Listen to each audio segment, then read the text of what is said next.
Parece Roberto con gafas. ¡Ale, Pascual!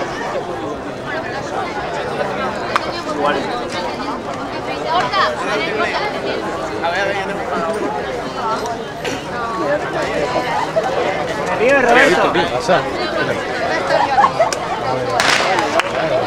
Sale una altiva a la prueba de 300 metros en categoría femenina.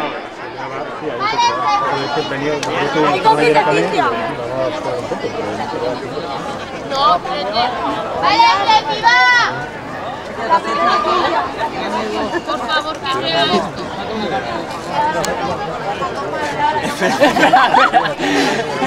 ¡Vale, no!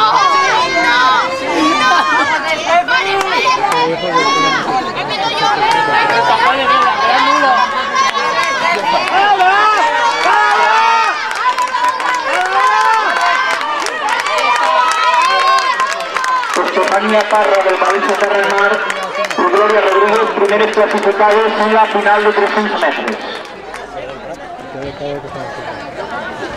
Yo fui a mirar.